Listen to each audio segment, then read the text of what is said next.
ভিতরটা আকাল সুন্দর ভাই হয়েছে আলহামদুলিল্লাহ।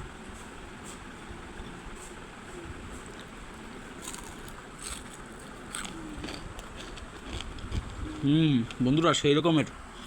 আসসালামু আলাইকুম ভিউয়ার্স, পেঁয়াজ বানানোর জন্য 2 পদের ডাল নিছি। এইটা হচ্ছে যে বড় ডাল ভিজাই নিছি সারা রাত ধরে। তাই হচ্ছে মসুরি ডাল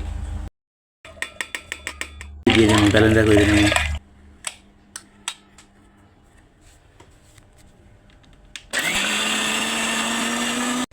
বেশিও শক্ত হইবে না, আবার বেশিও মিশ হইবে না, এরকম মোটামুটি এরকম হইবে, দানা দানা থাকবে হালকা।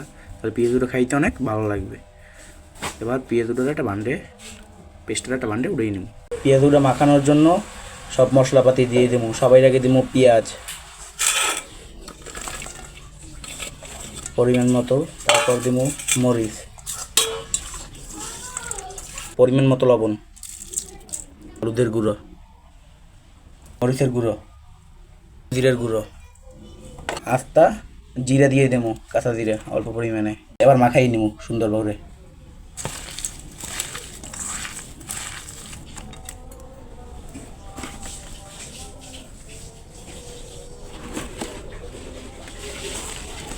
বেসন দিয়ে মাইকেলম বেশি করে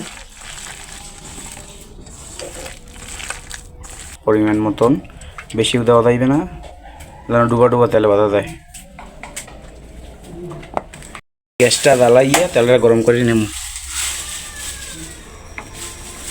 বন্ধুরা তেলটা গরম হয়ে গেছে, এখন পেঁয়াজ দুটারে দিয়ে দেব।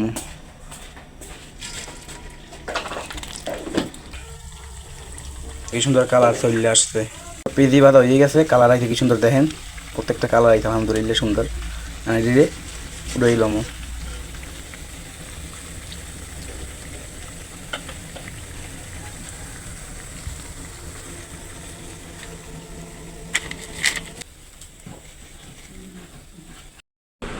এবার বন্ধুরা একটা টেস্ট করার পালা, ভাঙিয়ে দেখেন গো কি মুসমুস হয়েছে দেখেন। ভিতরটা আকাল সুন্দর ভাই হয়েছে আলহামদুলিল্লাহ।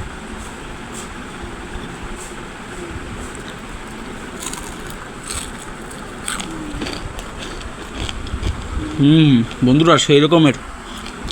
আপনারা দোকানের বানাই খাইতে চান, আমার এই রেসিপিটা অবশ্যই ফলো করতে পারেন।